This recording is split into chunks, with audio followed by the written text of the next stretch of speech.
Hey guys, welcome back to Karting with Chris. Today's video is going to be the Spring 1 pre-final race here at North Texas Karters. Now before this race started, they did some pretty major concrete work to the track, and the biggest change is right here in the chicane. Now for those of you who have never been to NTK or never driven around NTK, the change they've made is this giant curbing on the right-hand side of the apex. And it's not just this first apex, it's both apexes. And it's ginormous. Now I've got a couple of pictures here, and they're not the best of pictures, but if I had to describe these curbs, I would say they rival Everest. Now these curbs are a bit controversial. There's a lot of people saying they didn't like them, and obviously someone likes them, because why else would they be there? But I'm not going to go into too much detail. I will say there were only like 3 or 4 people hitting those curbs, so really no one was hitting the curbs. I definitely was not hitting those curbs. I felt that if you took the normal line, it just felt the same as normal. But another reason I wasn't hitting the curbs is that I got a brand new kart. So for those of you who didn't see my last video, I'll put a link in the top right corner. I got into a bit of a fender bender with a back marker, and it ultimately totaled my kart, and here's a picture of it right here. It was bent beyond repair. I took it to someone. They said it would probably never drive straight again if we tried to straighten it out. So unfortunately I had to buy a brand new kart, but here she is. She's a 2021 OTK Red Speed. Shout out to Miss Westfall at A29 Photography for taking all these pictures. I meant to take pictures of my own, but I kind of forgot to. But luckily she took some pictures, so thank you for that. Also, shout out to everyone who helped me wrench and assemble this kart. I got this kart a couple days before the race. I think it was like 3 or 4 days before the race, so it definitely took a while to get this thing up and running. And today was actually my first day driving this kart, so I was still technically testing and tuning this kart throughout this race day. Now this kart has one of those hot dog nose cones. I don't know what the technical term is, but that's what I call it. And I only have one GoPro mount for those types of nose cones, so I will only be having the front-facing camera for today. Maybe I'll get another one for the rear-facing eventually, but you're just going to have to trust me what goes on behind me. So we qualified in 8th place for this race. Not the best qualifying in the world. We did run into a fair bit of traffic during qualifying, but it is what it is. So our strategy for the start of this race is we're going to hope that there's a gap on the inside, and if there is, we're definitely going to go for it. Otherwise, we're going to try and hold it around the outside. So we're going down the back straight here. Flagman waves green. We're good to go. So we're going to follow Hunter. And again, if there's a gap on the inside, we're definitely going to go for it. So going through turn 1 here, there really is no gap on the inside. Going into turn 2, we have someone on our inside going to turn 2. That's Chris. And so we're going to move down into 9th place. And that's really as far as we moved down going into this race. So for this race, there was a lot of fast people here today. A lot of people were about the same lap times. So for this race, the top 3 kind of pulled away from everyone else, and then it's going to be from 4th place down to me in 9th, as Hunter and Chris go a little sideways through turn 7 there.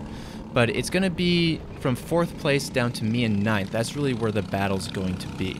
So coming out of turns 8 and 9 here, I give Chris a little bump on accident, kind of ruins my momentum. You can see he kind of pulls away from me there, but I'm not too worried. It's still the opening stages of the lap. Tires are still going to be a little cold, and you can see these white patches of concrete. That's where the new work has been done on the track. So coming out of turn 3 here, you're going to see that you can extend the track a lot more now. So if you haven't been to NTK lately, these are some of the things they've been doing. But coming out of the chicane, Chris dipped a wheel, but we weren't quite close enough to go for the move in 7. I think I actually hit my rev limiter back there, so we got to keep that in mind, that we might be hitting our rev limiter a little early. Going through turns 8 and 9, Chris is sideways again, so I don't think his tires are fully warmed up yet. We're in his slipstream here. We could go for a move, but I think it would be quite a late move, so we're going to just be patient for now. We can see there's a lot of dirt and dust being kicked up on us. You can see everyone goes really wide of the apex in 2. That's going to be a common theme throughout this race, just the sheer amount of dirt, and the dirt makes the track extremely slippery. So we can see that we're still in this pretty long train here. Like I said, from 4th down to me in 5th. So, you know, there is a lot of positions here up for grabs. But it's kind of at a stalemate here because everyone's kind of in a slipstream train. Going through turns 8 and 9, though, I'm right on Chris's bumper, and we're closer than we have been before. You can see rocks being kicked up on me. I look for the move through turn 1, thought better of it.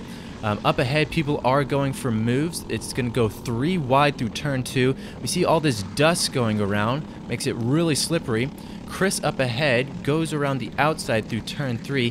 He gains 2 positions, couldn't quite follow him, but this is kind of starting to kick things off now. This dirt is really becoming a nuisance, and it's making everyone go wide of turn 2.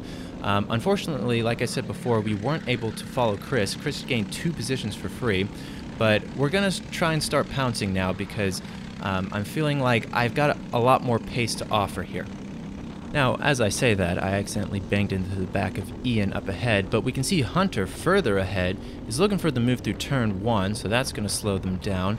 And going through turn 2, we know there's going to be a lot of dust and dirt, so hopefully that pushes everyone offline. Going into turn 3, I'm going to take this chance, and I'm going to go up the inside. We move up into 8th place, so I'm thinking at this point, you know, I want to start passing people. I don't want to get stuck behind these people.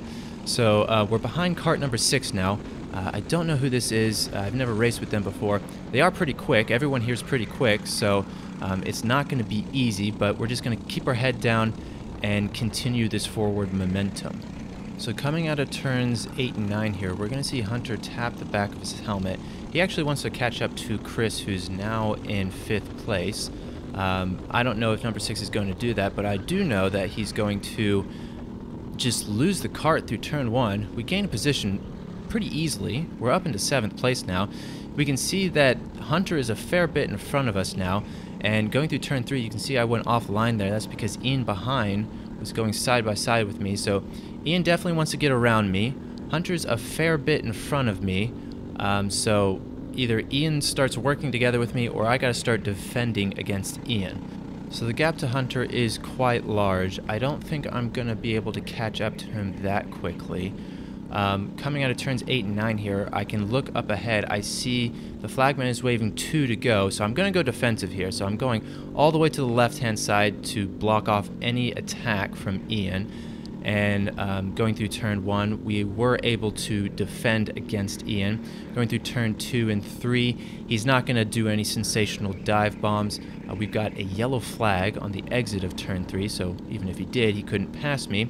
But coming at the chicane here, I did look behind me. I didn't think Ian was close enough to go for a move going to turn 7, but he thought differently, decided to go for the move through 7. I tried holding it around the outside, didn't quite work too well, and number 6 was able to pass me as well. He followed Ian through. And coming out of turns 8 and 9 here, I get a pretty good run, and I'm going to pass number 6, and I'm going to be honest with you, I thought this was the last lap. I thought that white flag was a checker flag, and you see right here, I backed off, and it was at this point right here I'd realize, oh shoot, we still have one more lap to go. So now I'm just screaming at myself. If you were watching this race and you saw me, I was like beating myself up on the cart.